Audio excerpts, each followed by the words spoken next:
అనేక సార్లు మేము మెమోరాండాలు ఇచ్చాము, అనేక సార్లు సున్నితంగా వాళ్ళ దృష్టికి తీసుకెళ్ళాము, కార్యాలయాలు తిరిగాము, జిల్లా కలెక్టర్ని కలిసాము, దీన్ని ఉన్నతాధికారి హైదరాబాద్లో డిఎంఏ గారిని కలిసాము. ఇంతమందిని కలిసిన సమస్యని పరిష్కారం చేయకుండా నిర్లక్ష్యం చేస్తూ ఉన్నారు. చిన్న టెక్నికల్ కారణం చేత ఇవాళ ఈ సమస్యకి ముడిపడి ఉన్నది. ఆ టెక్నికల్ సమస్యను పరిష్కారం చేయాల్సిన సూపరింటెండెంట్ ఖమ్మం వదిలి హైదరాబాద్కి వెళ్లాల్సిన సూపరింటెండెంట్ గారు కనీసం ఒక్కరోజు కూడా ఈ సమస్యను పరిష్కారం చేయాలనే సీరియస్ దృష్టితో పనిచేయకపోవడం కారణంగా ఇవాళ ఈ సమస్య పేరుకుపోయింది. 575 బెడ్లకి నిధులు రావాలి, కేవలం 475 బెడ్లకు మాత్రమే నిధులు వస్తూ ఉన్నాయి. ప్రతి నెల 52 లక్షల డబ్బులు రావాలి, 35 లక్షలు మాత్రమే ప్రభుత్వం విడుదల చేస్తూ ఉన్నది. పైన బ్యాలెన్స్ డబ్బులు కాంట్రాక్టర్ పెట్టుబడి పెట్టుకుంటూ ఇప్పటిదాకా జీతాలు ఇచ్చుకుంటూ వచ్చాడు. అది గత 4 నెలల నుంచి ఇవ్వాల్సిన 35 లక్షలు కూడా సకాలంలో కాంట్రాక్ట్ ఇవ్వడం కారణంగా ఇవాళ కార్మికులకు జీతాలు చెల్లించడం లేదు. అట్లా నిర్లక్ష్యం చేస్తున్న కాంట్రాక్టర్ మీద చర్యలన్నా తీసుకోవాలి. దాన్ని బాధ్యత వహించే ఇతర కాంట్రాక్టర్కి అప్పచెప్పాలి తప్ప ఇవాళ కాంట్రాక్టర్కి మాకు సంబంధం లేదని కాంట్రాక్టర్ మీద నెట్టడం, కాంట్రాక్టర్ ఏమో నాకు ఇయ్యని బిల్లు ఇయ్యని నిన్నట్ట జీతాలు ఇస్తా అని చెప్పేసి ఇవాళ మొండికి కూర్చోవడం వల్ల ఈ సమస్య జటిలం అయిపోయింది. ఈ జిల్లాలో 3 మంత్రులు ఉన్నారు.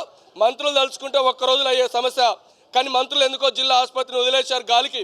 కానీ మాటలు మాత్రం మేము వైద్యం అందిస్తాం, ప్రజలందరికీ మెరుగైన వైద్యం అందిస్తాము, అన్ని సౌకర్యాలు మెరుగుపరిచాం, ప్రభుత్వ ఆసుపత్రిలో సౌకర్యాలు మెరుగుపరిచామని గొప్పలు చెప్తున్నారు. కానీ ఇందులో సౌకర్యాల్లో భాగంగానే కార్మికులు కూడా ఉన్నారు. కార్మికుల ఆకలి బాధలు తీర్చాల్సిన బాధ్యత ఈ మంత్రులకు ఉంది. కాబట్టి ఇప్పటికైనా జిల్లా మంత్రులు ఖమ్మం జిల్లా ప్రభుత్వ ఆసుపత్రి మీద దృష్టి పెట్టాలి, సమస్యను పరిష్కారం చేయాలి.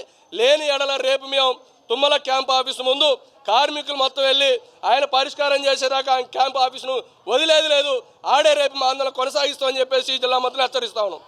ఏ కార్మిక సంఘాలు కలిసి ఈ జీతాలు రావట్లేదు, ఇక్కడ 259 మంది కార్మికులకి జీతాలు పడట్లేదు, ప్రతి 3 నెలలకు ఒకసారి ఆందోళన చేయాల్సి వస్తుంది, వెంటనే జీతాలు ఇప్పించండి అని అడిగితే నేను వారం రోజుల్లో ఈ సమస్యను పరిష్కరిస్తానని ఆరోగ్య శాఖ మంత్రి గారు హామీ ఇచ్చాడు. ఆయన మా మాట తప్పాడు. డిఎంఏ దగ్గరికి పోయాం, డిఎంఏ గారు 2 రోజుల్లో మీ జీతాలు పడతాయన్నారు. వారం రోజుల దాకా చూసాం.